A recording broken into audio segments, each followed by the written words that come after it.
Alhamdulillahi Rabbil Alameen wassalatu wassalamu ala Sayyid al-Mursaleen. Amma ba'd, fa'awuzu billahi minash shaitanir rajim. Bismillahir Rahmanir Rahim. My dear brothers and sisters, Assalamu alaikum wa rahmatullahi wa barakatuh. Welcome to another episode of the Wonders of Quran. Now, in this long-standing program, we look at the miracles that are versed in the Quran, spara by spara, in order. So, alhamdulillah, we're on episode 5 now, and in this particular episode, we're going to be talking about the changing of the Qibla. Now, why did this happen? What was the situation around that? What was the reason why this happened? Alhamdulillah, we've got a resident scholar here to actually go into this wonderful topic in more detail. نحمده ونصلي على رسوله الكريم أما بعد فأعوذ بالله من الشيطان الرجيم بسم الله الرحمن الرحيم. Changing of Qibla, Allah talks about in second para at the beginning in Surah Baqarah, changing of Qibla, and basically since Hazrat Adam ﷺ till Hazrat Musa ﷺ, the Qibla was Kaaba. The Qibla was Kaaba from Hazrat Adam to Hazrat Musa ﷺ. Then from Hazrat Musa ﷺ to Hazrat Isa ﷺ, the Qibla was Baytul Maqaddas, the Jerusalem. That's right, yes. And even when Rasulullah ﷺ used to perform namaz in Makkah, he used to face Baytul Muqaddas. How? I'll inshallah mention that later. And then when Muslim migrated from Makkah to Medina, so after migration, 16 or 17 months after migration, the ruling of changing Qibla revealed. And what was the reason behind it, inshallah? Rasulullah was loved Kaaba so much. Sure. So even the Baytul Muqaddas and Jerusalem is the Qibla of prophets as well, but he liked Kaaba so much because Kaaba was built hometown. and his hometown, and it was built by Hazrat Ibrahim his forefather, Hazrat Ibrahim ﷺ. So Rasulullah ﷺ always wanted Kaaba to be the Qibla. Even in Makkah, look at the love of Rasulullah towards Kaaba. Even in Makkah, when Rasulullah ﷺ used to face towards Jerusalem and Baytul Muqaddas, he used to face in such a way that in Kaaba, because when you are Makkah and you are next to Kaaba, you can face anyway. That's right. So he used to stand in such a direction that both are in front of him. Sure. Subhanallah. So Kaaba as well, and Baytul Muqaddas as well. Subhanallah. So that was his love towards Kaaba. Subhanallah. But when Rasulullah ﷺ migrated from Makkah to Medina, so now the direction was opposite. You can't face both together. You can't line up both together because Kaaba is here. If you face to Kaaba, your back is towards Baytul Muqaddas. Right. So there's no way of getting both. If you face towards Baytul Muqaddas, then your back is towards Kaaba. Sure. So Rasulullah ﷺ was commanded by Allah Azza wa Jal. And plus, the Jew of Medina, they used to,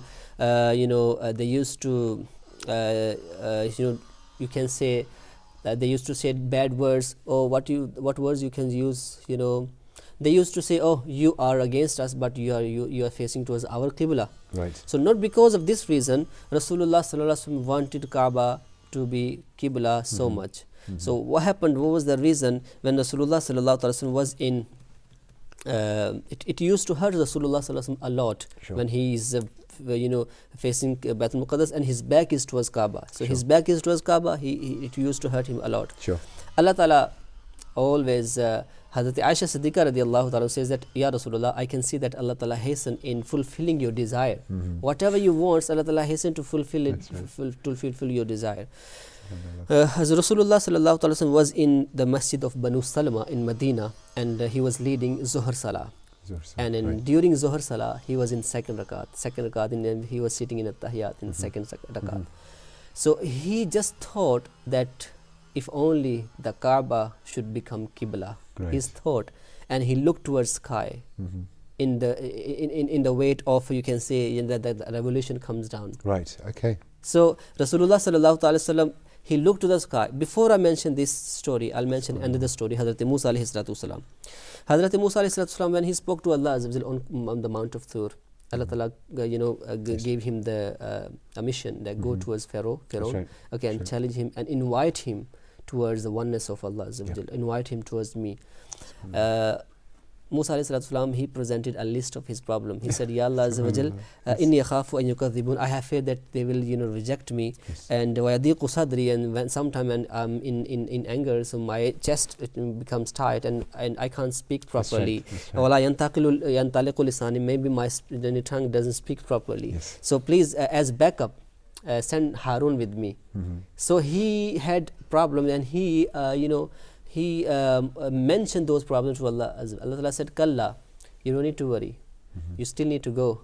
Yes. Those problems will be resolved. That's I'm right. with you. You don't need to worry. Because he was beloved of Allah. Beloved of at Allah that time, and at the then time. Yes. But he has to, he has to mention all of the list. Rasulullah Sallallahu Alaihi Wasallam did mention about the feeling That was he in his has heart. in his heart. Subhanallah. So Yes. that's the comparison. Rasulullah Sallallahu Alaihi Wasallam looked towards sky, and Hadrat Jibreel alayhi salam came down with the revelation, and he says, قَدْ نَرَى تَقَلُّبَ. Allah says, قَدْ نَرَى تَقَلُّبَ وَجْهِكَ فِي السَّمَاءِ. O beloved Prophet, we can see your eyesight moves towards sky. فَلَنُوَلِّيَنَّكَ قِبْلَةً تَرْضَاهَا. So now we are turning you towards Qibla, so you can become happy.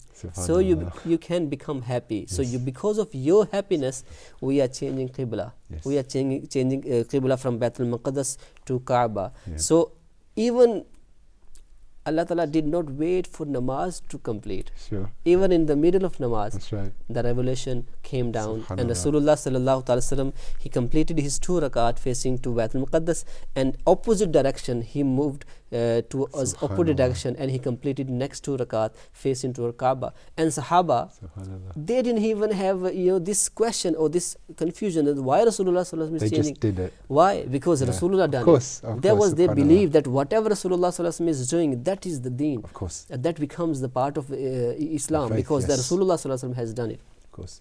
So Rasulullah Sallallahu Alaihi Wasallam, he changed his Qibla towards Kaaba. So now very beautiful point ulama and scholar they raise. They say that since Kaaba become Qibla till today, countless people worshipped was facing towards Kaaba. Yes. And wherever you are in the world, That's you right. have to face Kaaba. Absolutely. Up to the day of judgment, people would come and people would worship Allah as well face into Kaaba. Absolutely. They will Absolutely. prostrate Allah as well face into Kaaba. They will face towards Kaaba until the day of judgment. And you can't count. There are countless people. Of course. All these worship happened facing towards Kaaba. Why? So that the smile could come on the face of Rasulullah Sallallahu Alaihi Wasallam. Just for the smile of Rasulullah, Yes. because he liked Kaaba so much. That's Allah Ta'ala said, okay, that's your Qibla. And this wasn't a small decision. This was a monumental decision that where you're going to pray is going to fundamentally change. Yes. Not just for then, just for the whole of eternity. Yes. Until the day of judgment. And just for the love of Rasulullah Sallallahu Alaihi Wasallam, it's another beautiful example of how special our Rasulullah Sallallahu Alaihi Wasallam is, that whatever was in his heart, Allah Ta'ala knew it and he wanted to fulfill that. So, from that point onwards, the whole direction, and now everybody faces towards Kaaba. At the end, I just want to mention a couplet of Imam Ahmad Raza Khan. He says in Urdu, while I translate in English, that Khuda ki raza chahate hain to alam, Khuda chahata hai raza Muhammad. It means that all mankind, they always seek the pleasure of Allah Azza wa Jal, and Allah Ta'ala wants the pleasure of His beloved Prophet Sallallahu Ta'ala Alaihi Wasallam. He wants to please Rasulullah Sallallahu Ta'ala Wasallam. Subhanallah, subhanallah. Some beautiful examples there, my dear brothers and sisters. I really hope you enjoyed that episode. Lots more episodes to come, inshallah. Please subscribe to the channel, hit that bell icon so you get all the latest updates. Jazakallah khair for that. We'll see you next time, inshallah. Assalamu alaikum wa rahmatullahi wa barakatuh. If you like this video, please give it a like and a thumbs up. Leave your comments below. Share it with your friends, your family and your children. And don't forget to subscribe to this channel. We'll see you next time. Keep watching and spread the blessings to everyone. Assalamu alaikum wa rahmatullahi wa barakatuh.